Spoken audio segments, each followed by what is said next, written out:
Compte tenu du climat politique régnant au Congo, cette classe politique dépourvue d'innovation qui n'a que pour but l'enrichissement personnel, aussi bien sa majorité présidentielle et son opposition.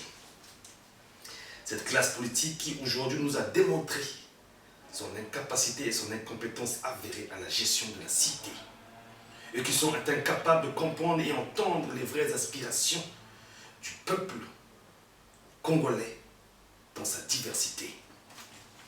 La droite chrétienne que je représente, dont je suis le président, conclut.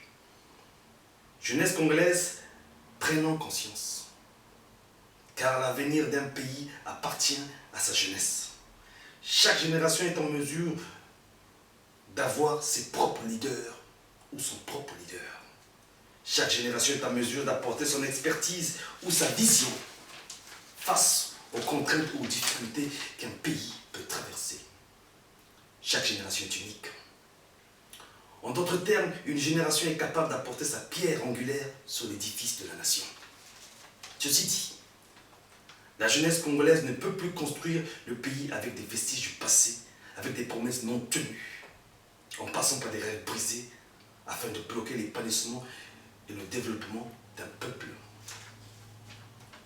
Les mêmes politiciens qui hier travaillaient avec le pouvoir en place, aujourd'hui ils deviennent des opposants. Étant de la droite chrétienne, mes frères et sœurs, je ne sais pas pour vous. Mais je ne me reconnais pas dans cette position, car mes valeurs et mes convictions me font obstacle face à cette vieille classe politique. Car ces vieux politiciens, cette vieille classe politique s'accroche en faisant de la récupération des propos tenus par la jeunesse congolaise afin d'en faire leur cheval de bataille pour se tailler une place au soleil. Jeunesse congolaise, prenons conscience. L'heure est grave, réveillons-nous. Réveillons-nous afin d'amener à bien cette alternance politique, cette soif de liberté, cette soif d'une vraie démocratie dans notre cher beau pays, le Congo. Cette soif de respect, de dignité, où l'humain serait au centre de toutes les préoccupations. Nous devons impérativement nous débarrasser de cette vieille classe politique.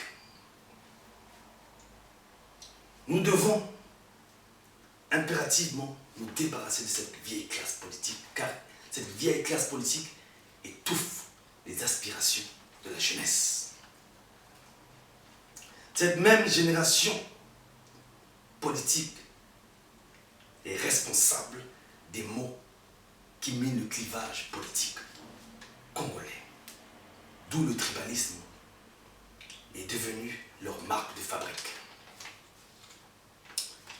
Jeunesse congolaise, je réitère mes propos. Nous devons à tout prix nous débarrasser de ces vieux politiciens. Ils doivent partir. Le moment est venu, le moment est arrivé qu'une nouvelle génération politique s'élève au Congo-Brazzaville.